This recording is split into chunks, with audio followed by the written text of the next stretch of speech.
Praise the Lord. सभी को जय मसीह की। आज की वचन है प्रकाशित वाक्य अध्याय 6। फिर मैंने देखा कि मेमने ने उन 7 मोहरों में से एक को खोला और उन चारों प्राणियों में से एक का गर्जन का शब्द सुना कि आ। और मैंने दृष्टि की और देखो, एक श्वेत घोड़ा है और उसका सवार धनुष लिए हुए है और उसे एक मुकुट दिया गया और वह जय करता हुआ निकला कि और भी जय प्राप्त करे।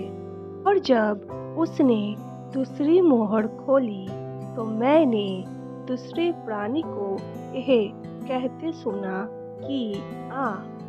फिर एक और घोड़ा निकला जो लाल रंग का था। उसके सवार को यह अधिकार दिया गया कि पृथ्वी पर से मेल उठा ले, ताकि लोग एक दूसरे का वध करें, और उसे एक बड़ी तलवार दी गई। और जब उसने तीसरी मोहर खोली तो मैंने तीसरे प्राणी को यह कहते सुना कि आ। और मैंने दृष्टि की और देखो, एक काला घोड़ा है। और मैंने उन चारों प्राणियों के बीच में से एक शब्द यह सुना कि दिनार का सेर भर गेहूं और दिनार का 3 सेर जब और तेल और दाखरस की हानि न करना। और जब उसने चौथी मोहर खोली तो मैंने चौथे प्राणी का शब्द यह कहते सुना कि आ। और मैंने दृष्टि की और देखो, एक पीला सा घोड़ा है और उसके सवार का नाम मृत्यु है और अधोलोक उसके पीछे पीछे है। और उन्हें पृथ्वी की एक चौथाई पर यह अधिकार दिया गया कि तलवार और अकाल और मरी और पृथ्वी के वन वस्तुओं के द्वारा लोगों को मार डालो। और जब उसने 5वीं मोहर खोली तो मैंने वेदी के नीचे उनके प्राणों को देखा, जो परमेश्वर के वचन के कारण और उस गवाही के कारण जो उन्होंने दी थी, वध किए गए थे। और उन्होंने बड़े शब्द से पुकार कर कहा, हे स्वामी, हे पवित्र और सत्य, तू कब तक न्याय न करेगा और पृथ्वी के रहने वालों से हमारे लहू का पलटा कब तक न लेगा।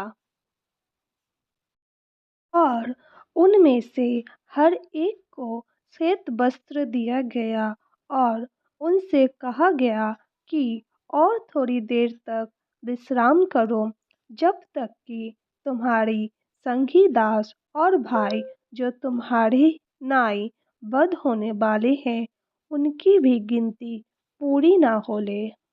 और जब उसने 6वीं मोहर खोली तो मैंने देखा कि एक बड़ा भूकंप हुआ और सूर्य कंबल की नय काला और पूरा चंद्रमा लहू सा हो गया। और आकाश के तारे पृथ्वी पर ऐसे गिर पड़े जैसे बड़ी आंधी से हिलकर अंजीर के पेड़ में से कच्चे फल झड़ते हैं। और आकाश ऐसे सड़क गया जैसे पत्र लपेटने से सड़क जाता है। और हर एक पहाड़ और टापू अपने अपने स्थान से टल गया। और पृथ्वी के राजा और प्रधान और सरदार और धनवान और सामर्थी लोग और हर एक दास और हर एक स्वतंत्र पहाड़ों के खाइयों में और चट्टान में जा छिपे। और पहाड़ों और चट्टानों से कहने लगे कि हम पर गिर पड़ो और हमें उसके मुंह से जो सिंहासन पर बैठा है और मेमने की प्रकोप से छुपा ले, क्योंकि उनके प्रकोप का भयानक दिन आ पहुंचा है। अब कौन ठहर सकता है।